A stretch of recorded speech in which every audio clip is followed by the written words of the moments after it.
नमस्कार, स्वागत है आपका सुनो कहानी में।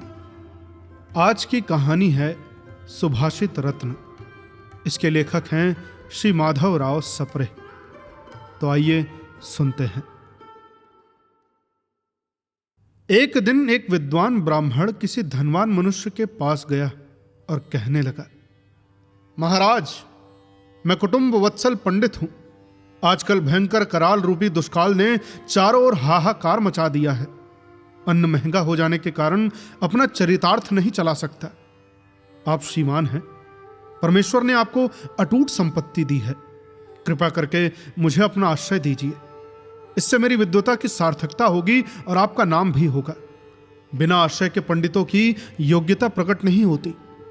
कहा है कि बिना आश्रय न शोभत पंडिता वनिता लता, अर्थात पंडित वनिता लता बिना आश्रय के शोभा को प्राप्त नहीं होते। अतएव हे महाराज, मुझे आश्रय दान दे यश संपादन कीजिए।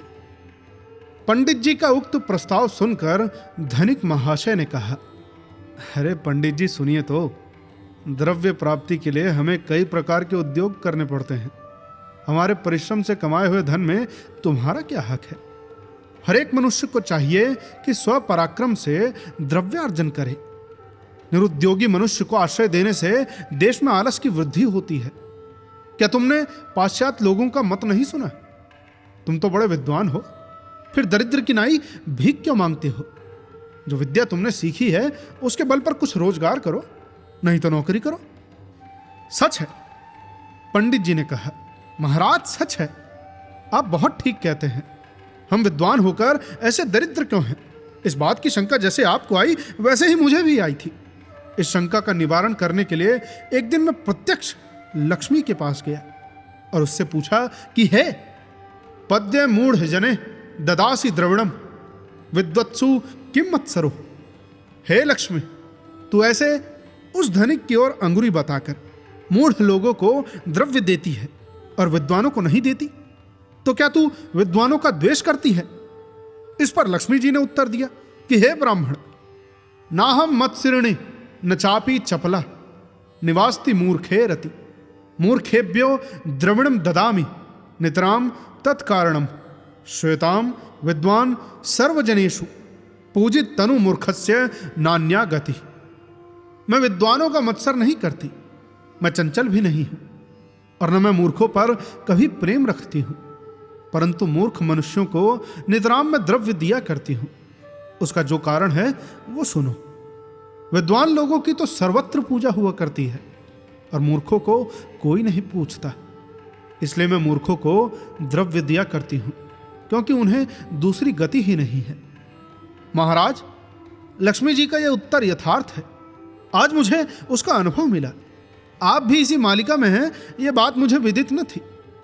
ऐसा कहकर पंडित जी अपने घर चले आए। भाग 2। जिस धनवान पुरुष की सभा में उक्त पंडित महाशय गए थे, उनके पास चापलूसी करने वाले कई खुशामदी लोग भी बैठे थे। अपने मालिक पर ऐसी मखमली झड़ने की नौबत देखकर उनमें से एक बोल उठा, पंडित जी, ऐसे संस्कृत श्लोक कहने वाले यहां कई आते हैं। क्या आप समझते हैं कि आप बड़े सुभाषित वक्ता हैं? कुछ ऐसी बात कहते जिससे हमारे सरकार खुश होते तो तुम्हारा काम भी हो जाता।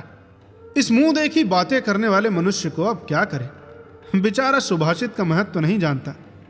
समयोचित भाषण करने से चतुर पुरुष को कितना आनंद होता है, ये उसको मालूम नहीं है। यद्यपि ये धनवान मनुष्य पैसे की गर्मी से अंधा हो गया है, तो भी उसके मन को शिक्षा का कुछ संस्कार हुआ है। अतएव इसके सामने सुभाषित प्रशंसा करना अनुचित न होगा। ऐसा अपने मन में सोचकर पंडित जी ने कहा, हे महाराज, पृथ्व्याम त्रीणि रत्नानि जलमंत्रम सुभाषितम मूढ़े पाखाण खंडेषु रत्न संज्ञा विधीयते। इस पृथ्वी में अन्न, जल और सुभाषित, यही 3 मुख्य रत्न हैं। मूर्ख लोग हीरा, माणिक आदि पत्थर के टुकड़े को ही रत्न कहते हैं। ये सुनकर श्रीमान गृहस्थ अपने मन में बड़ा ही लज्जित हुआ। तो कैसी लगी आपको यह कहानी? हमें कमेंट में जरूर बताएं। मिलते हैं आपसे अगली कहानी में। तब तक के लिए सुनते रहिए सुनो कहानी की अन्य कहानियां। धन्यवाद।